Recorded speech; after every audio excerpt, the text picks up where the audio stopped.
we come from a very, very rough quarter in Battersea, where it was like there was like stables across the road with donkeys and horses and chickens running around, and then there was a gypsy caravan site next to that, and the railway backed onto that, you know.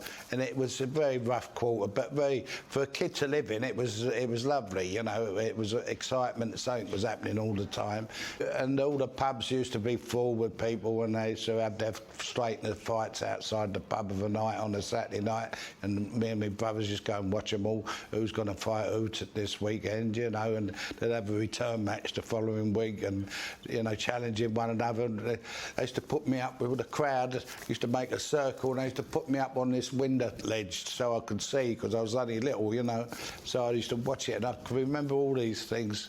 That was how life was. It's very picturesque, you know. I don't know, what sort of carnival sort of atmosphere all the time. But then we moved to Wandsworth Road got a council house, and we was the first people in this block of flats, the only people there in this big block of flats, you know, and watched everybody come in as the removal vans. And then it was 1939 and the bloody war started, wasn't it?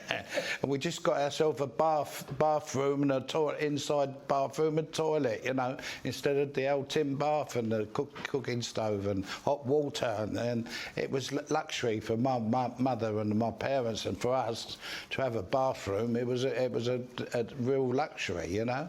And of course, for what we've been used to, and 5 of us sleeping in one room, you know, and 4 in a bed, and all that was the sort of life we had. And my oldest brother had a bed over in the corner, and from then life was really started to improve for all the family, and they was finding jobs. They worked, but 2 was in the Territorial Army.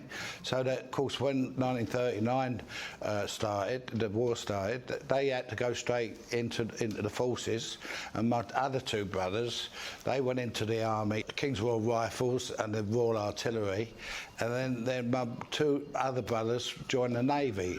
So we had 2 in the Army and 2 in the Navy. And of course they left, and I was evacuated, you know, for a few months only, to Woking, of all places, only like 20 minutes down the road, you know, in a train. Yeah. But I run away and all things like that. I misbehaved as a little boy. And I missed my family, and I missed my brother, and they got me back, and my father came back and he said, well, Fred, he said, if we all die, we all die together, you know, we die together. That bulldog spirit that Foreman's father instilled in his sons gave them the tenacity and strength to survive the horrors of the Blitz and the uncertainty and hardship that the Second World War created. We went back and we stayed there all right through the war and the Blitz, you know, and everything happened then. And we were down and blown out your bed in the floor and the glass, and all the windows coming in, and went down the shelter. And that weekend, the whole building got blown up. The whole block of flats went down. Your home? Where we lived, yeah, we never had a thing. My father came down the stairs. He was out on night watch, doing the night watch, wardens do, covered in blood and congealed dust and dried blood on his face, and he said we lost everything. We had nothing, you know. All she had was this handbag, old leather handbag with a few bits and pieces in it, you know. And that's how it was. So, and death and destruction was all around you, you know. Neighbours and people were being killed, and the old telegraph boy, Grand boy, was coming round with a telegram saying, like, missing in action, sons and fathers, and it was a dramatic life for a child, and life was cheap, you know, and it was nothing serious.